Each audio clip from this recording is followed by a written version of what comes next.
आज हम फार्माकोलॉजी का एक टॉपिक डिस्कस करेंगे।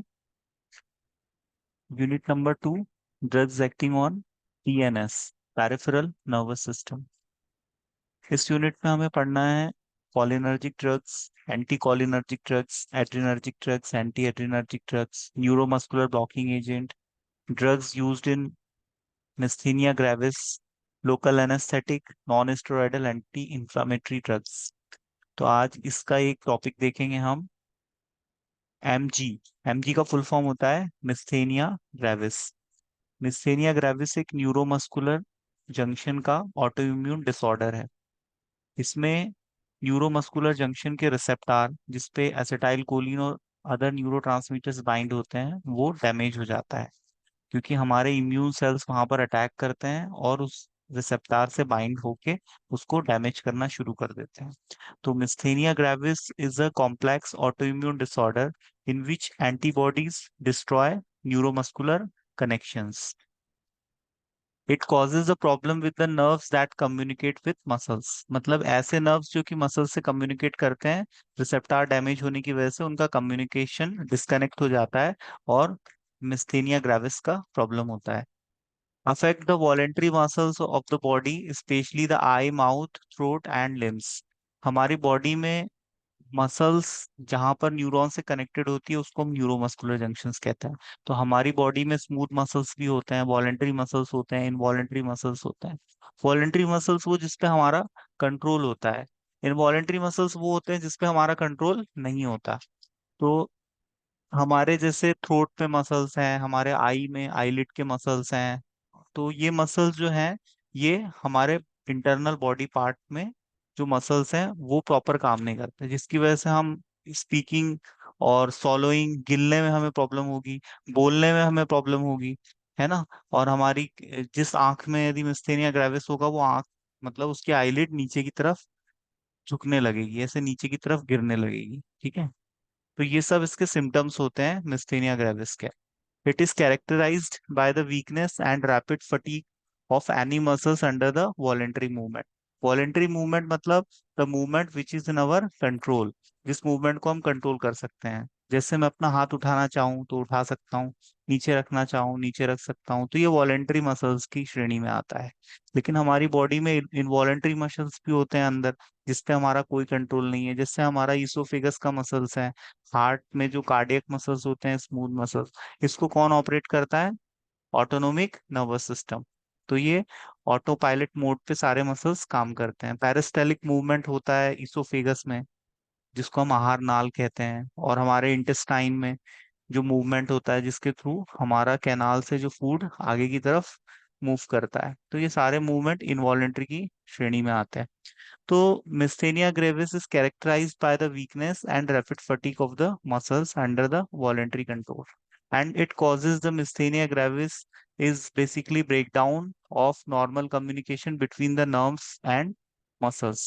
तो न्यूरॉन और मसल्स के बीच में कनेक्शन कट ऑफ हो जाता है। एक्चुअली मिस्थेनिया ग्रेविस का कोई परफेक्ट ट्रीटमेंट और क्योर तो अवेलेबल नहीं है, लेकिन इसके जो साइंस एंड सिम्टम्स होते हैं उसको हम मेडिकेशन की हेल्प से सप्रेस कर सकते हैं और उसको हम मैनेज कर सकते हैं। तो इस डिजीज में मसल्स हमारी वीक हो जाती है, विजन लॉस हो जाता है और आईलिड ड्रॉप हो जाती है, और बोलने में हमें प्रॉब्लम होती है, च्युइंग करने में मतलब चबाने में प्रॉब्लम होती है, क्योंकि जॉ में हमारे जो मसल्स होते हैं वो हमें सपोर्ट नहीं करते। सॉलोइंग मतलब गिलने में प्रॉब्लम होती है, ब्रीदिंग मतलब सांस लेने में प्रॉब्लम होती है। और ये जो डिजीज है ये ऐसे पेशेंट में ज्यादा देखी जाती है जिनकी एज 40-60 प्लस हो गई है, और ये कंपैरेटिवली फीमेल में ज्यादा होती है मेल से। जैसे हमने कुछ डिजीज देखी है, जैसे हाइपरटेंशन का प्रॉब्लम है, तो ये मेल में ज्यादा होता है कंपैरेटिवली फीमेल के। तो वैसे ही मिस्थेनिया ग्रेविस फीमेल में ज्यादा होता है जिनकी एज 40 प्लस है। In this image you can see the neuromuscular junction, this is nerve cell, और ये मसल्स पे जहां पर कनेक्टेड होती है this is called muscles plate. और मसल्स फाइबर की बनी होती है, मसल्स फाइबर सेल की। और इस सेल से ये न्यूरॉन कनेक्टेड होते हैं और मसल्स कनेक्टेड होती है स्केलेटल सिस्टम से, बोन से। और ये मसल्स का फंक्शन होता है कॉन्ट्रैक्शन, जिसके थ्रू ये मूवमेंट परफॉर्म करती है। यहाँ पर आप देख सकते हैं ये नर्व सेल है और ये मसल से यहाँ पर कनेक्टेड है। तो ये जो एंड पॉइंट है, टर्मिनल पॉइंट है, यहाँ से जो न्यूरोट्रांसमीटर रिलीज होगा वो यहाँ पर मसल्स पे जो रिसेप्टार है इनसे बाइंड नहीं हो पाता है। ठीक है, जिस वजह से मिस्थेनिया ग्रेविस का प्रॉब्लम होता है। ये न्यूरॉन है, नर्व सेल, और ये मसल्स का पार्ट है। तो इसका ये जो टर्मिनल पॉइंट है, यहाँ से जो सिग्नल आता है, एक मिनट, यहाँ से जो सिग्नल आ रहा है, ठीक है, ये सिग्नल ये मसल्स तक नहीं पहुंच पाता है। ठीक है, और ये मसल्स तक नहीं पहुंच पाने की वजह से क्या होता है, screen is visible, screen is yes visible. Sir. Okay. तो ये जो सिग्नल यहाँ से आया न्यूरॉन सेल के टर्मिनल पॉइंट तक, ये मसल्स को पास ऑन नहीं हो पाता है, जिस वजह से मसल्स हमारे मूव नहीं कर पाएंगे। और मसल्स यदि हमारे मूव नहीं करेंगे तो फिर हमारा काम कैसे चलेगा, है ना, क्योंकि बिना मसल्स मूवमेंट के तो हमारी बॉडी में हम कुछ कर ही नहीं पाएंगे। ठीक है, तो ये होता है मिस्थेनिया ग्रेविस का प्रॉब्लम। अब यहाँ पर हो जाता है डिस्ट्रक्शन ऑफ रिसेप्टार, रिसेप्टार का डैमेज हो जाता है। अब यहाँ पर आप इस इमेज में देख सकते हैं, ये देखिए eye, this is normal and this is disease condition. देखिए आईलिड कैसी हो गई है, क्योंकि यहाँ की मसल्स वीक हो गई हैं तो आईलिड ड्रॉप हो गई है। ठीक है, तो ऐसे पेशेंट को क्या है, डिप्लोपिया भी हो जाता है। डिप्लोपिया एक ऐसी कंडीशन होती है जिसमें डबल विजन होता है, सामने कोई खड़ा है तो हमें एक व्यक्ति खड़ा है, हमें दो दो दिखाई दे रहा है, इसको हम डिप्लोपिया बोलते हैं। और ब्लड विजन हो जाता है, मतलब हमारा जो विजन है वो धुंधला सा हमें दिखाई देता है। मिस्थेनिया ग्रेविस की वजह से यदि ये हमारे आईलिड की मसल्स को प्रभावित कर रहा है तो ये सब प्रॉब्लम्स आती हैं, और हमारी आईलिड ड्रॉप हो सकती है, जिसको हम एटोसिस भी कहते हैं, एटोसिस। और फेस और थ्रोट पे इसका कहाँ इफेक्ट पड़ेगा, हमारी फेशियल मसल्स होती हैं, है ना, हमारी जॉ मसल्स होती हैं जिससे हम चबाते हैं, हमारे फेशियल एक्सप्रेशन हम जिन मसल से देते हैं, हमें स्पीकिंग करने के लिए हमारे थ्रोट की मसल्स को हम यूज करते हैं।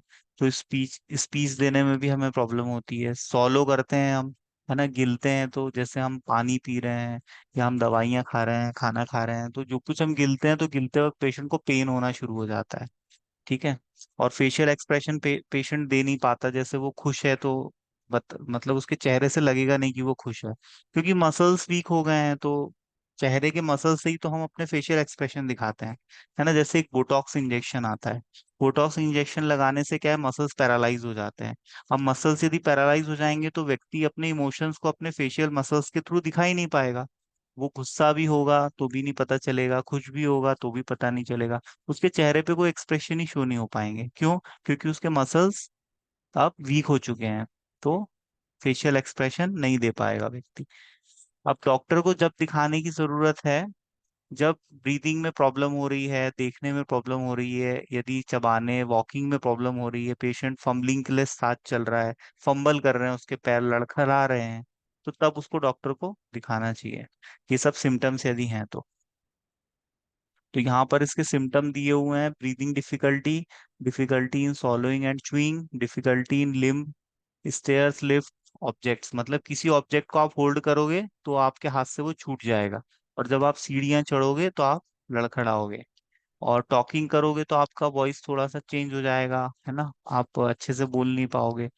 और हेड आपका थोड़ा सा ड्रॉप होने लगेगा, मतलब हल्का सा टेढ़ा हो जाएगा, क्योंकि मसल्स की जब ग्रिप कमजोर पड़ जाएगी तो हेड भी हमारा सीधा स्ट्रेट पोस्चर में हम लोग ऐसे नहीं रह पाएंगे, ऐसा हमारा हेड हो जाएगा हल्का सा। ठीक है, और वॉइस चेंज हो जाएगी, फेशियल मसल्स को पैरालिसिस हो सकता है, फटीक मतलब मसल्स हमारे टायर्ड हो जाएंगे, थक जाएंगे, है ना, और वीकनेस आ जाएगी आई मसल्स में। तो ये इसके सिम्टम्स हैं। अब यहाँ पर आप देख सकते हो, यहाँ पर क्लियरली आप देख सकते हो इस इमेज में, ये है हमारा न्यूरोट्रांसमीटर। न्यूरोट्रांसमीटर कहाँ पर प्रेजेंट होता है, साइनेप्टिक क्लेफ्ट पे। साइनेप्टिक क्लेफ्ट मतलब जहाँ पर एक न्यूरॉन दूसरे न्यूरॉन से जुड़ता है। लेकिन ये जो क्लेफ्ट है ये न्यूरोमस्कुलर जंक्शन है। क्यों? क्योंकि यहाँ पर एक न्यूरॉन दूसरे न्यूरॉन से न जुड़ के न्यूरॉन का जो एंड पॉइंट है वो मसल से कनेक्टेड है, तो इसलिए हम इसको न्यूरोमस्कुलर जंक्शंस बोलते हैं। और यहाँ पर ये जो केमिकल मैसेंजर्स हैं, न्यूरोट्रांसमीटर, जब ये रिलीज होते हैं तो अपने रिसेप्टार से, ये देखो ये रिसेप्टार है यहाँ पर, ठीक है, और ये वेसिकल्स हैं। Calcium as a second messenger काम करता है, और जब वो इस वेसिकल को रैप्चर करेगा तो इस वेसिकल्स में से न्यूरोट्रांसमीटर रिलीज होगा, और वो रिलीज होके अपने यहाँ रिसेप्टर पे बाइंड होगा, और ये जो सिग्नल आया है, स्टिमुलस आया है, इस स्टिमुलस को जब मसल्स में पास ऑन किया जाएगा तो मसल्स मूव करेंगे। ठीक है। लेकिन ये मिस्थेनिया ग्रेविस में नहीं हो पाता है।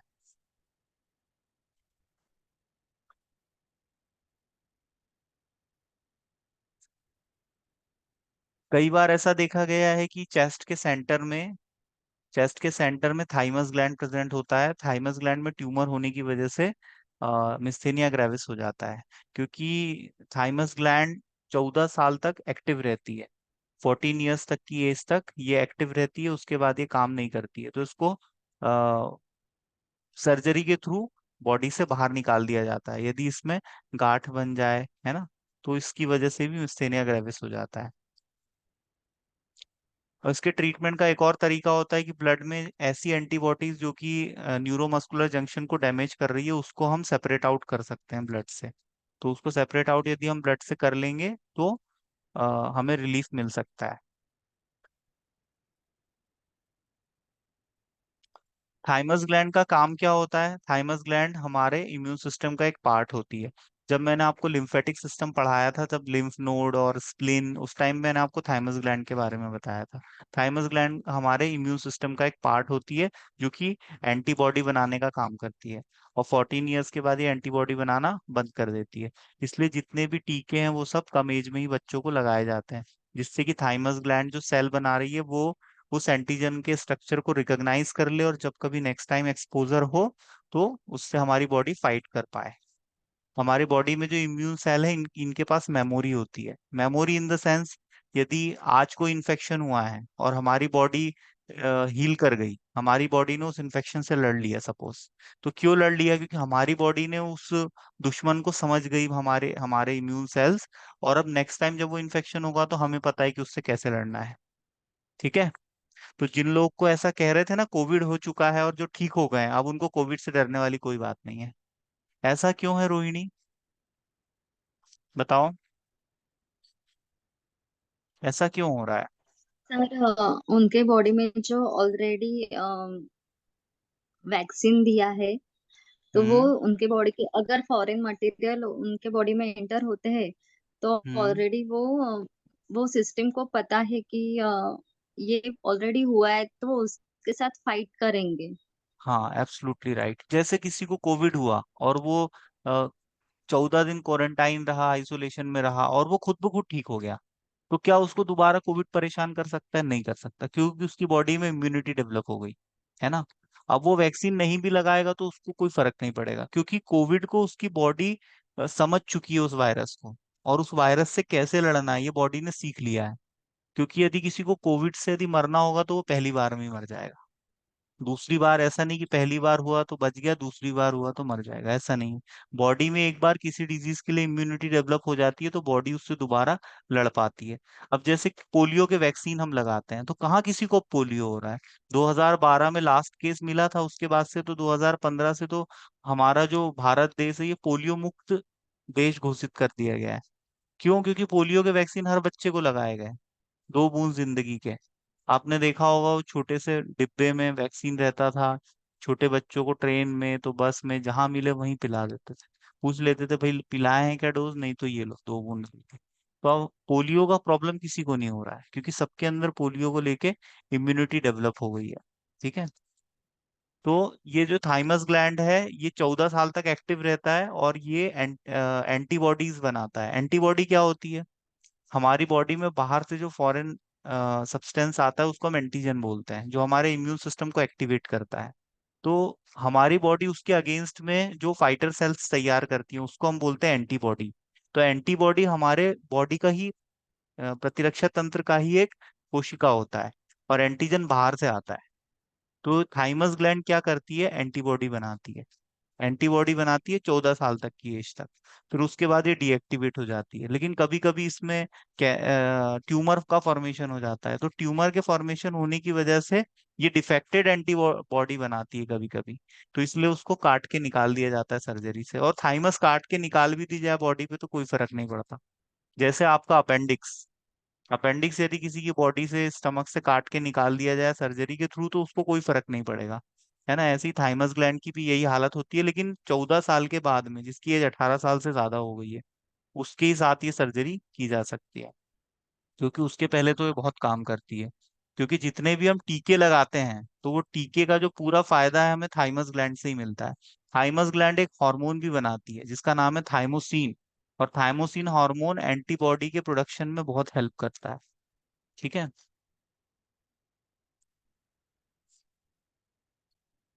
तो कुछ ऐसे रिस्क फैक्टर है जो इसको बढ़ा सकते हैं, मिस्थेनिया ग्रेविस को। जैसे आप अपने मसल्स का बहुत ज्यादा उपयोग कर रहे हो, जो लोग एक्सरसाइज करते हैं, जिमिंग करते हैं, है ना, वो अपने मसल्स का बहुत ज्यादा उपयोग करते हैं, एक्सटेंसिव वर्कआउट करते हैं। तो उस वर्कआउट की वजह से भी उनकी मसल्स में मिस्थेनिया ग्रेविस डेवलप हो सकता है। ठीक है। स्ट्रेस की वजह से, यदि मसल्स को बहुत ज्यादा हीट, हमेशा व्यक्ति गर्मी में रहे, मसल्स को हमेशा एक्सेस हीट के का एक्सपोजर मिले। और कुछ ऐसा मेडिकेशंस भी है, मेडिकेशन इंड्यूस्ड मिस्थेनिया ग्रेविस भी होता है। मेडिकेशन इंड्यूस्ड का मतलब होता है ऐसा मिस्थेनिया ग्रेविस जो दवाइयों की वजह से डेवलप हुआ है। ठीक है। जैसे मैंने आपको पढ़ाया था ना, आपका प्रेगनेंसी इंड्यूस्ड हाइपरटेंशन, मतलब वुमेन ने यदि कंसीव किया, वो प्रेग्नेंट है, तो उसका बीपी बढ़ जाता है, इक्लेम्सिया की कंडीशन आ जाती है, प्री इक्लेम्सिया की कंडीशन आ जाती है। तो उसके ब्लड प्रेशर राइज होता है। तो ये जो राइज हुआ है वो क्यों हुआ है? प्रेगनेंसी की वजह से हुआ है। ठीक है। प्रेग्नेंट लेडी का ब्लड प्रेशर बढ़ना आम बात है, बढ़ ही जाता है। तो उसके लिए हम जैसे डायूरेटिक दवाइयाँ यूज करते हैं, क्योंकि ये यूरिन के फ्लो और यूरिन के प्रोडक्शन को बढ़ा देती हैं, जिससे बॉडी में फ्लूइड का लेवल थोड़ा मैनेज हो जाता है, जिस वजह से प्रेशर कम हो जाता है, इडीमा का प्रॉब्लम नहीं होता है ना। तो वैसे ही ये जो मिस्थेनिया ग्रेविस है, इसको कुछ मेडिकेशन इंड्यूस करता है, मतलब डेवलप करता है, दवाइयों की वजह से डेवलप हो जाता है। तो इसमें आपका कैल्शियम ब्लॉकर आता है, calcium channel blocker. Quinine drug है। क्यूनिन ड्रग हम मलेरिया के ट्रीटमेंट में यूज करते हैं। कुछ ऐसे एंटीबायोटिक्स हैं। और बीटा चैनल ब्लॉकर है। बीटा ब्लॉकर मतलब एड्रेनालिन के रिसेप्टर होते हैं, अल्फा और बीटा। तो ये मेडिकेशन की वजह से भी मिस्थेनिया ग्रेविस डेवलप होता है। अब इसकी हम डायग्नोसिस कैसे करेंगे? इसकी डायग्नोसिस के लिए हम पेशेंट की काउंसलिंग करेंगे, उसकी मेडिकल हिस्ट्री का पता लगाएंगे, उसकी फैमिली में कभी किसी को मिस्थेनिया ग्रेविस तो नहीं था। हम ईएमजी टेस्ट करेंगे। ईएमजी टेस्ट में हम मसल्स की इलेक्ट्रिकल एक्टिविटी को मेजर करते हैं। जैसे ईसीजी आपने सुना होगा, है ना।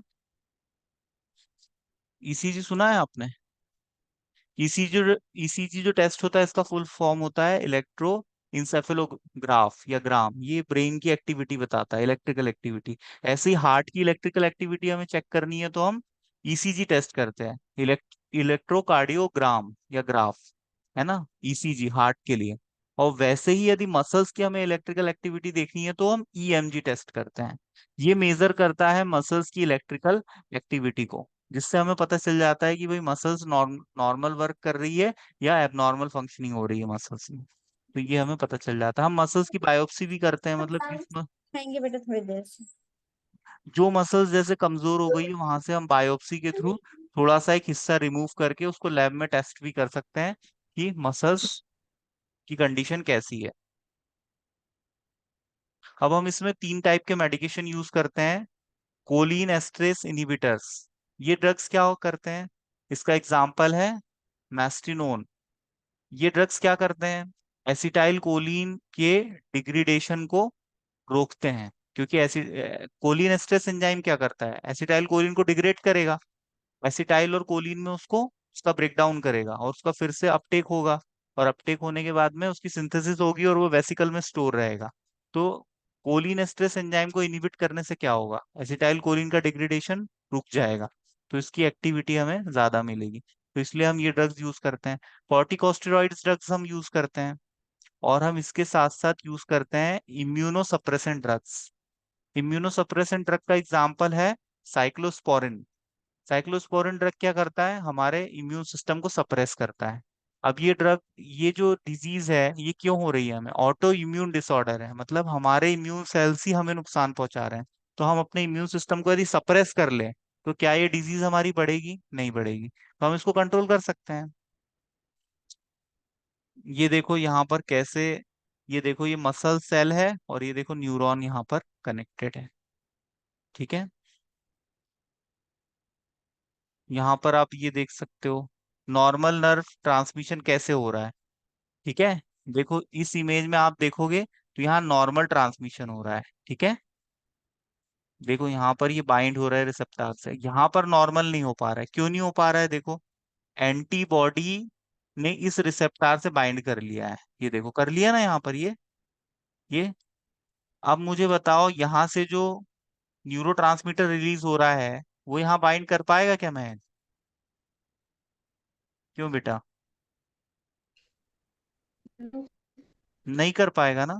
देखो यहाँ ऑलरेडी ये बाइंड हो गई एंटीबॉडी, एंटीबॉडी बाइंड होने की वजह से ही ये रिसेप्टर ऑक्यूपाई हो गया, है ना। ऑक्यूपाई हो गया तो यहाँ पर हमारा न्यूरोट्रांसमीटर बाइंड नहीं होगा, न्यूरोट्रांसमीटर बाइंड नहीं होगा तो मसल्स काम करेंगे क्या?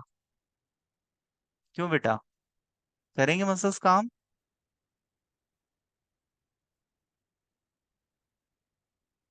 Are you understanding? Mahak, Rohini, sir sir एक बार थोड़ा एक्सप्लेन करो ना। देखो ये स्क्रीन दिख रही है आपको, यस सर। है ना। इस स्क्रीन पे यहाँ पर देखो बेटा, ये है मसल्स हमारे और ये है न्यूरॉन का एंड पॉइंट। ठीक है, न्यूरॉन यदि न्यूरॉन से कनेक्ट होता है तो उसको हम साइनेप्टिक क्लेफ्ट कहते हैं, लेकिन यहाँ पर न्यूरॉन मसल से कनेक्ट हो रहा है ना। ब्रेन से जैसे मैसेज आया कि भाई हाथ उठाओ, तो ये मैसेज कहाँ पर जाएगा? मसल्स से, मसल्स तक पहुंचेगा ना, तभी तो हम हाथ उठाएंगे।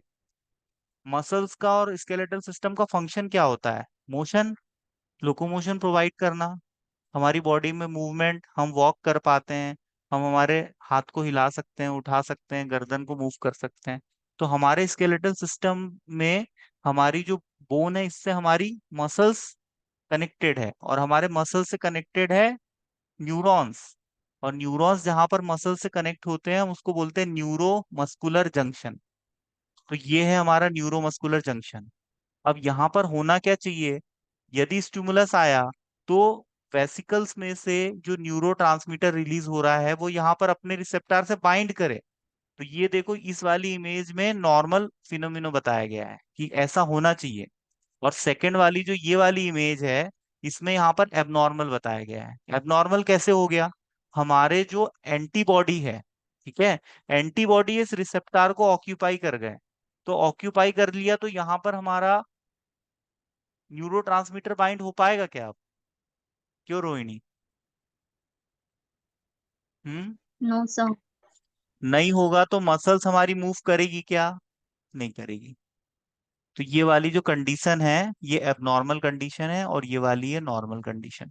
मतलब हमारे बॉडी के एंटीबॉडी ने हमारे रिसेप्टर को ऑक्यूपाई कर लिया और उसको डैमेज कर दिया और उसको ब्लॉक कर दिया। तो जिस वजह से न्यूरोट्रांसमीटर की एक्टिविटी कम हो गई, और कम हो गई तो अब हमारे मसल्स मूव कर पाएंगे क्या? नहीं कर पाएंगे, तो मसल्स कमजोर हो जाएंगे, है ना। आईलिड हमारी नीचे क्यों गिर गई? क्योंकि अब उसमें पावर ही नहीं है कि वो होल्ड कर पाए। तो इसलिए आपको अभी मैंने इमेज दिखाया था ना, आईलिड नीचे गिर गई थी पेशेंट की, देखा था आपने? एक आंख उसकी बढ़िया थी। लाइट कट गई बेटा, है ना। It's enough for today. Hello.